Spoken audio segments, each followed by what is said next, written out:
Once a week, in the middle of the night, Frankie would shut off 2 of the breakers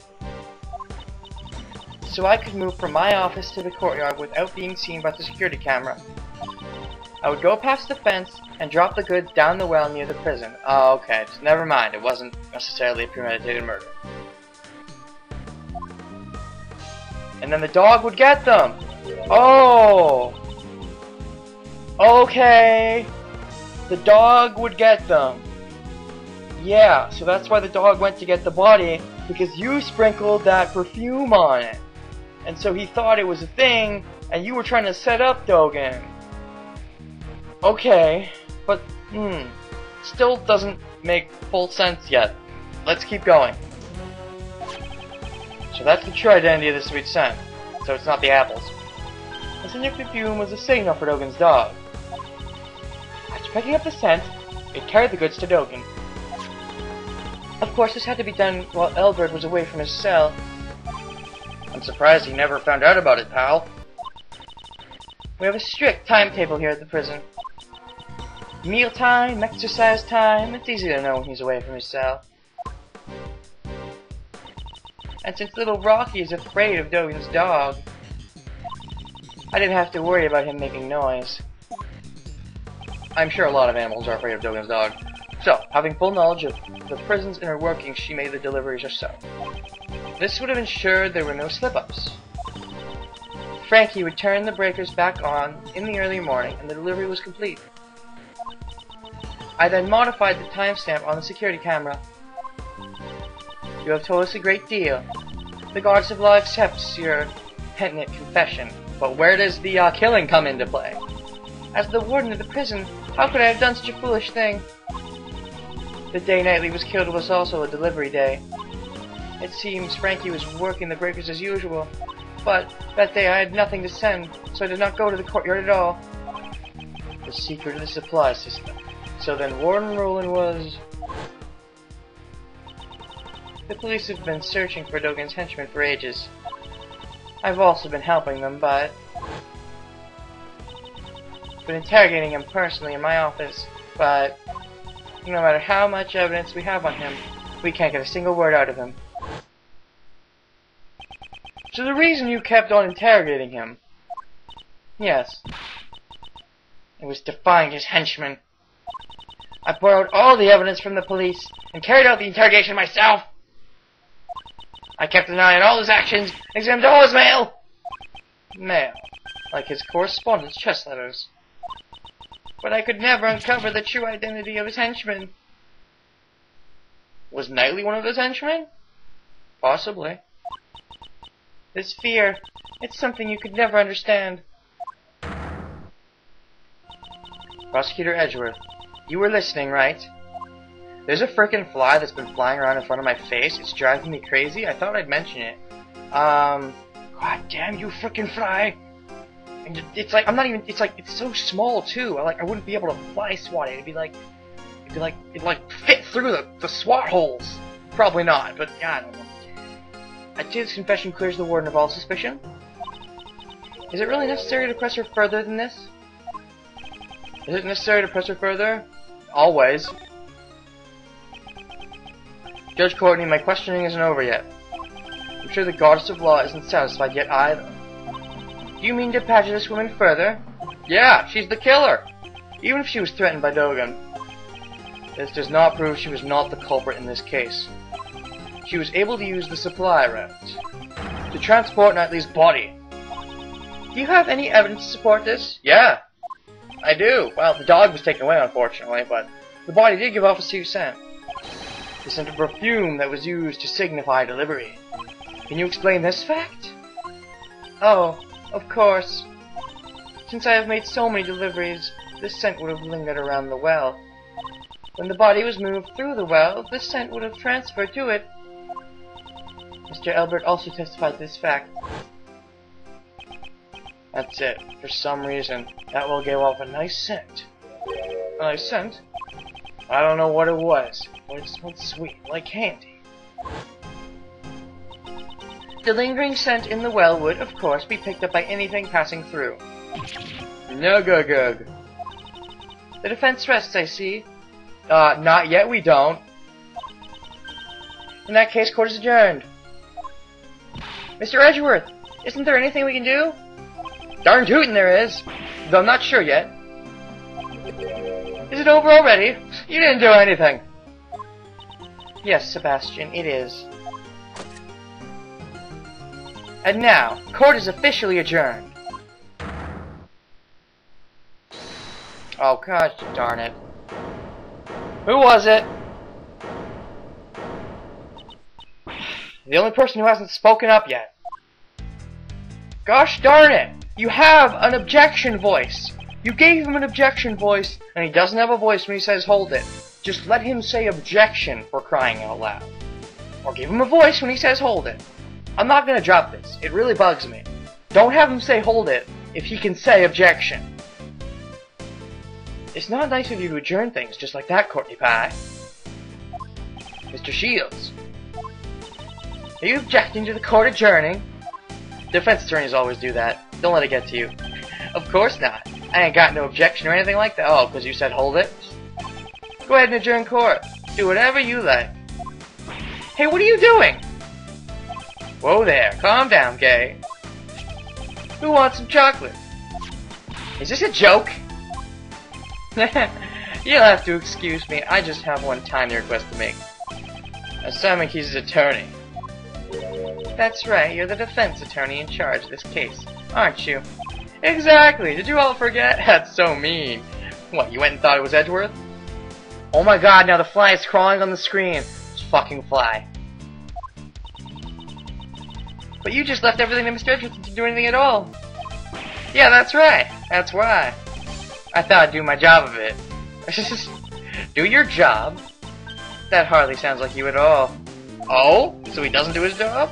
It's to prepare for the trial. I'd like to ask the warden a few questions. Surely you jest. What more would you expect to hear from her? Well, Miss Warden, I'd like to hear your thoughts on the culprit. My thoughts? Uncle Ray believes that Simon's not the culprit. It seems that Miss Warden also suspects someone other than Simon. I'd like to hear you out. Mr. Edgeworth, what's Mr. Shields up to? He's trying to lure Warden Roland into testifying. Why was the supply route used to transport the body? I'd say it was to pin the crime on Dogen. I see! If he committed a murder here, he'd be transferred to another prison. One with tighter security. And that will get rid of the troublemaker. Exactly. She wouldn't pass up a chance like that. The more I get into this case, and the more Dogen is involved, the more I feel like he's probably not going to be in a flashback case. So the possibility of playing as Gregory in a flashback case, it still lives! Oh, I hope it's true. Hey, hold on a sec! A culprit besides Simon? What do you mean? Simon was the one I was supposed to prosecute! You just... don't say anything! Don't open your mouth ever again! Exactly. So wouldn't it be better if DeBestie also listened to what she has to say? Amazing, Mr. Shields! You managed to drag Mr. DeBestie into this too! And that's always a good thing. He's gonna slip up and be stupid. Warden Roland, is this acceptable? Bitch. Oh, it's fine, it's fine. It'll be fine when I get you, convicted of murder. You understand a woman's heart. Thank you, mademoiselle. Actually, I've thought this over. I'd like to tell you my thoughts. You'll let me speak, won't you, Justine, darling? Of course. You may speak. Mr. Shields, awesome. That was a close shave. Thank you, Mr. Shields. No, I'm still leaving the rest to you. Remember what I said? The defense attorney never gives up. The fate of our client rests on our shoulders, after all. It'd be uncool if Uncle Ray didn't put that into practice. Now then, Miles, it's your turn to show you'll never give up. Right. Well then, will you listen to my story? I'll listen to it, but I won't believe it. Well, it all started with... I don't believe you. I haven't said anything. This case could only have been Dogen. Uh-huh. I have no idea what transpired between Dogen and the victim. You monitored the mail. I'm gonna press that for sure. It simply could have been that Dogen was displeased with him. In any case, he was the one who stabbed the victim to death.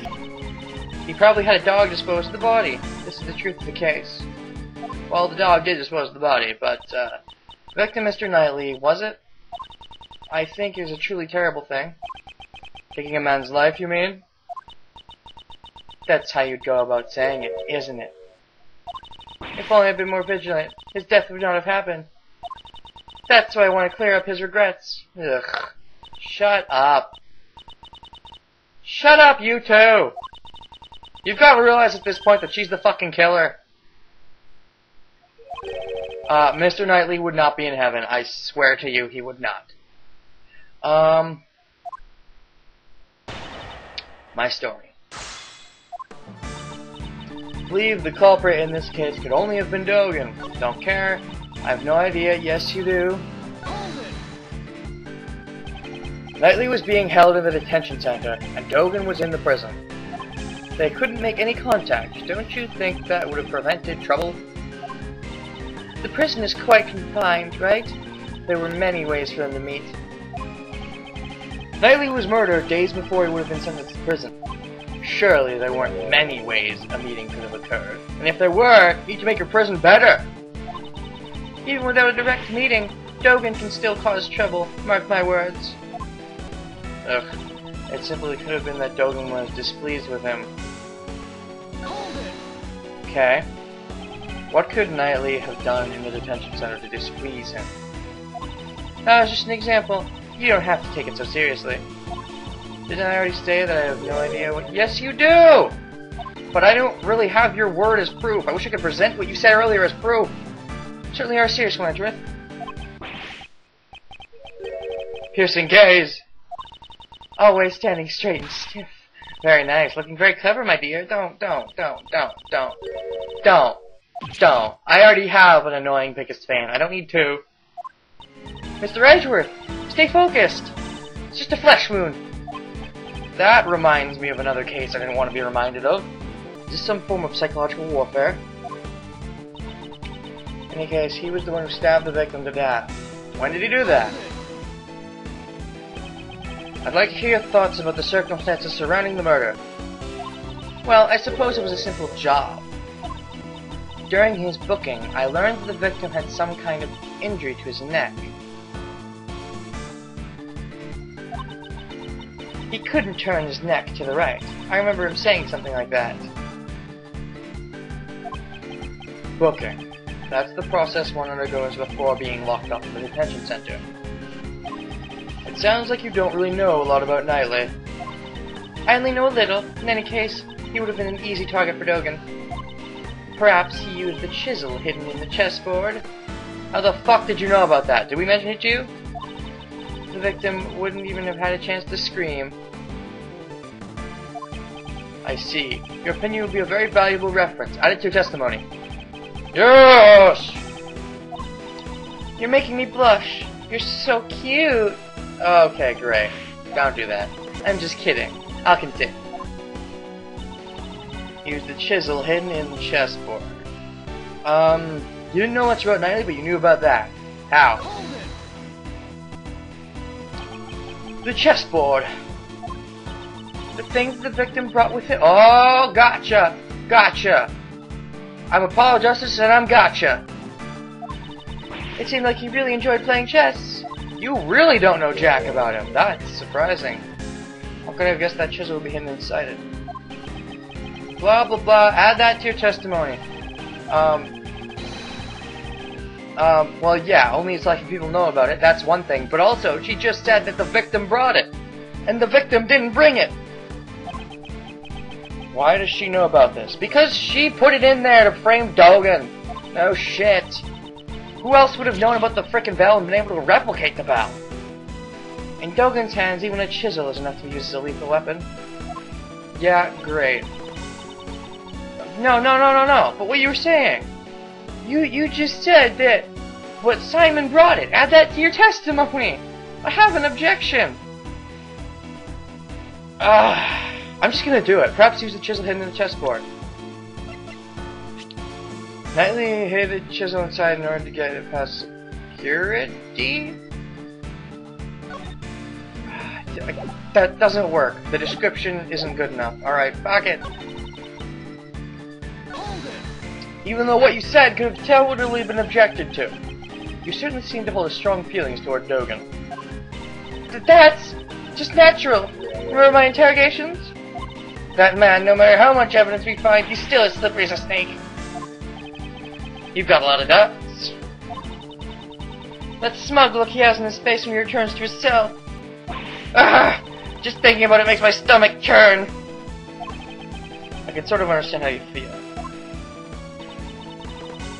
He probably had a dog dispose of the body. This is the truth of the case. Well, you're right about that, but that's because you planned it for it to happen. Do you mean to say the dog threw the body into the well? Dogen has more than one dog, not just that black one, you know. Didn't I tell you? He has henchmen outside these walls as well. You mean his henchmen outside of the prison aided him in this crime? Of course not. They would have been caught by the security gates. But think about it. Wasn't he the supplier? It's not hard to think he had dogs within the prison too. Oh, well then. Why don't you tell me the names of those so-called dogs? If I knew that, I wouldn't have gone through so much trouble of killing one. In any case, it's still a possibility. Please try to consider it. She's dodging the question. Can't I pursue this line of thought any further? Warden Roland's testimony is covered in lies. If I pick them up one by one, her true colors will surely be revealed.